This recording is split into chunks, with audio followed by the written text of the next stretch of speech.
안녕하세요. 약장수입니다.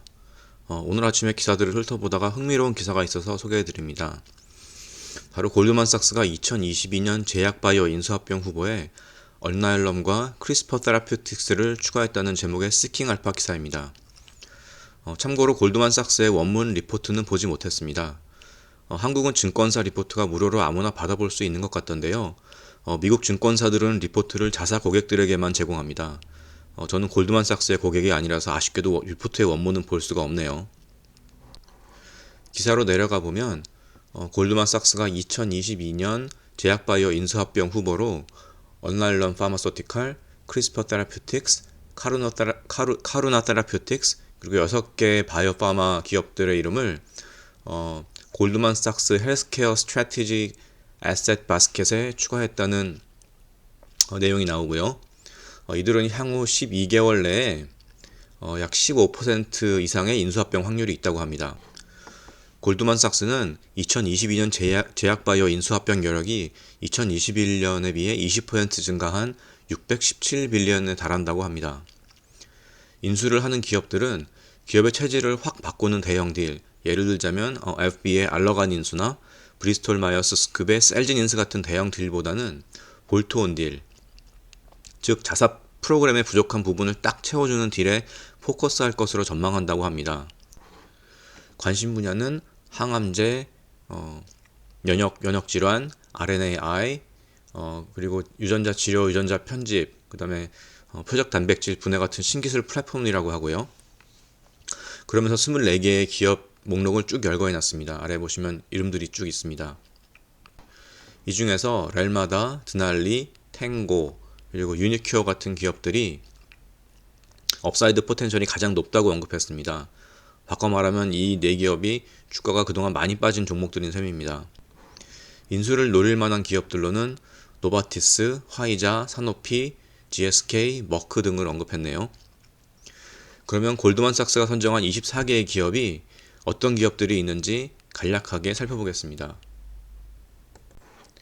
골드만삭스가 선정한 24개 기업들을 시가총액 순으로 표로 간략하게 정리했습니다. 이 24개 기업들 중에 의료기기 기업이 3개가 포함되어 있어서 이 아래쪽에 따로 뽑아놨습니다. 의료기기 기업들부터 먼저 보시면 이 인스파이어 메디컬 시스템은 수면 무호흡증 치료 기구를 제공하는 기업입니다. 개인적으로 예전에 보유하고 있다가 코로나19 떡락장에서 공포감에 익절을 하고 땅을 치고 후회하고 있는 기업이기도 한데요. 지금은 그때보다 너무 올라버려가지고 차마 손이 못 가고 있는 기업입니다. 메도트로닉스 출신의 인물들이 나와서 차린 기업이고 차곡차곡 의료보험 편입을 늘려가면서 성장하고 있는 기업인데 한마디로 의료기기 기업 경영진이 뭘 해야 하는지를 잘 보여주는 기업이라고 할 수 있습니다. 아웃센 메디칼은 제가 블로그에서 한번 소개시켜드린 적이 있는데요. 신장 투석에 필요한 환자가 투석센터를 방문하지 않고 가정에서 할 수 있도록 간소화된 투석기기를 판매하는 기업입니다. 프로셉트 로보틱스는 기사에서 처음 접한 기업인데 비뇨기과용 수술용 로봇을 만드는 기업이라고 하네요. 이제 제약 바이오 기업으로 넘어가 보겠습니다. 표에는 시가총액과 적응증 그리고 플랫폼과 모달리티를 적어놨습니다. 그리고 참고사항도 적어놨고요. 그리고 각 기업별로 포인트가 된다고 생각되는 부분은 붉은색 굵은 글씨로 표기했습니다. 제일 위에서부터 보시면 C제는 최근 각광받고 있는 항암제 플랫폼인 항체약물 접합체 ADC라고 부르는 그런 플랫폼 기술인데 이 분야 선두에 있는 기업입니다. 얼나일럼 파마소티칼 역시 각광받고 있는 플랫폼 기술인 RNAi, RNA 간섭이라고 하는 플랫폼의 선두 기업입니다. 인사이트는 자카피라는 블록버스터 의약품을 보유한 기업인데 희귀암에 대한 표적 항암제와 면역 항암제를 개발합니다. 바이오마린은 희귀질환 분야의 대표적인 기업 가운데 하나고 저분자 화합물부터 바이올로직스, AAV 유전자 치료제까지 다양한 파이프라인을 보유하고 있는 기업입니다. 인텔리아와 이 아래쪽에 있는 크리스퍼 테라퓨틱스는 크리스퍼 유전자 가위 기업이고요. 기업들이 많으니까 조금 묶어서 간단하게만 설명드리면 미라티, 블루프린트 메디슨, 릴레이 테라퓨틱스, 터닝 포인트 테라퓨틱스, 레볼루션 메디슨, 탱고 테라퓨틱스. 이 기업들은 표적 항암제 기업입니다. 사렙타는 RNAI의 일종인 모폴리노라는 플랫폼과 최근에는 유전자 치료까지 파이프라인으로 보유하고 있는 희귀 근신경 질환 치료제 개발 기업입니다. 드날리, 카루나, 그리고 세이지, 렐마다 이렇게는 뇌신경 질환 치료제를 개발 중인 기업이고요. 드날리 같은 경우에는 약물이 통과하기 어려운 혈액 뇌 관문, blood brain barrier라고 하는데요.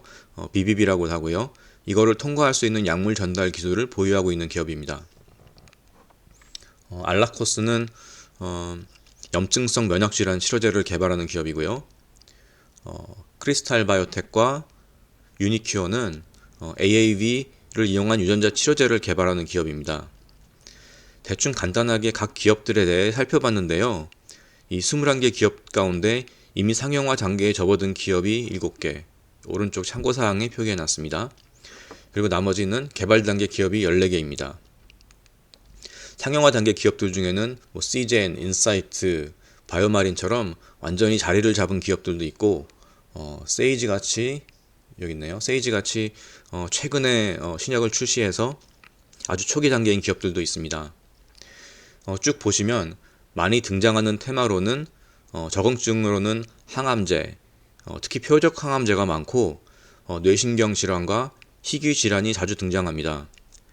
플랫폼 기술로는 RNAi, 크리스퍼 유전자 가위, AAV 유전자 치료제가 많이 보입니다.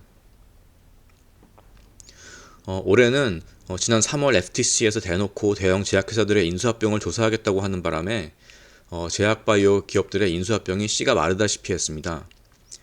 하지만 대형 제약사들 현금 보유량도 크게 늘어나 있고 주력 의약품 특허 만료를 앞둔 기업들도 많은데다가 올 한 해 바이오 주가가 워낙 얻어맞아서 싸져 있기도 해서 내년에는 올해보다는 딜들이 좀 많지 않을까 하는 생각이 듭니다. 특히나 의회에서 제약회사들이 과도한 의약품 가격 인상에 대해서 워낙 강하게 비판하고 있어서 제약회사들이 가격 인상으로 매출을 늘리는 것보다는 볼륨을 증가시켜서 매출을 늘리는 방향으로 가지 않을까. 만약에 그렇게 된다면 후기 파이프라인을 지닌 기업들에 대한 인수합병이 좀 활발해지지 않을까 이런 기대를 하고 있습니다. 이상으로 골드만삭스가 선정한 2022년에 인수합병 가능성이 높은 24개의 제약바이오 기업들을 살펴봤습니다. 관심 있는 기업이 있으시면 직접 공부해 보시기를 추천드립니다. 공부하실 때는 이미 대형 제약회사와 파트너십을 맺고 있는 기업들이 어떤 게 있는지도 함께 보시면 좋을 것 같습니다. 그리고 보통 한 기업이 대형 제약사에 인수합병되면 동일한 타겟에 대한 파이프라인을 보유한 기업들 역시 덩달아서 함께 주가가 상승하니까요. 이 부분도 함께 보시면 좋을 것 같네요. 오늘은 여기까지입니다. 도움이 되셨으면 좋아요와 구독 부탁드립니다. 감사합니다.